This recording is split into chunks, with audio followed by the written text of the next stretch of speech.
بسم اللہ الرحمن الرحیم وبہ نستعین والصلاة والسلام علی سیدنا محمد وعلی آلہ وصحبہ اجمعین اما بعد۔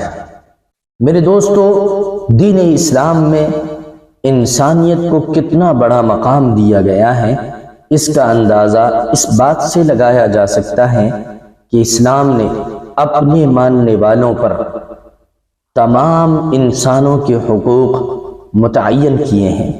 والدین کے حقوق، اولاد کے حقوق، میاں بیوی کے حقوق، یتیموں کے حقوق، غیر مسلموں کے حقوق، پڑوسیوں کے حقوق، مہمانوں کے حقوق، مسافروں کے حقوق، جانوروں کے حقوق، غرض سبھی کے جملے حقوق کا تعین کیا ہے، ان کو پورا کرنے کی وصیت کی ہے۔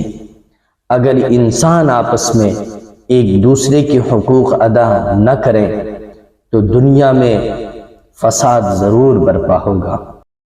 مثلا بادشاہ اور حاکم اپنے حقوق ادا نہ کریں تو رعایا کی زندگی تکالیف و مشکلات کا شکار ہو جائے گی۔ شوہر بیوی کے حقوق ادا نہ کریں تو بیوی کی زندگی دنیا میں ہی جہنم بن جائے گی۔ بیوی شوہر کے حقوق ادا نہ کرے تو شوہر کی زندگی کا سکون غارت ہو جائے گا، ختم ہو جائے گا۔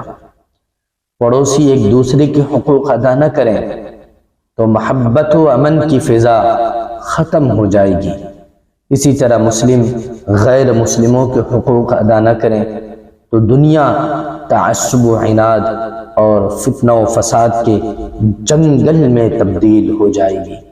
بالکل اسی طرح ماں باپ اولاد کے حقوق ادا نہ کریں تو اولاد نافرمان، باغی، دین سے دور اور والدین کے لیے مصیبت و وبال بن جائے گی۔ اور ماں باپ کے حقوق اولاد ادا نہ کرے تو ماں باپ کو بڑھاپے میں سہارا اور سکون نہیں ملے گا۔ غرض کی دنیا میں فساد ہی فساد برپا ہو جائے گا اور امن قائم نہ رہ سکے گا۔ پس امن کو قائم رکھنے کے لیے ضروری ہے کہ تمام انسان ایک دوسرے کے وہ تمام حقوق جو اللہ رب العزت نے لازم کیے ہیں ادا کرتے رہیں۔ یہی اسلام کی اولین تعلیم اور نبی کریم صلی اللہ علیہ وسلم کا مقصد بعثت ہے۔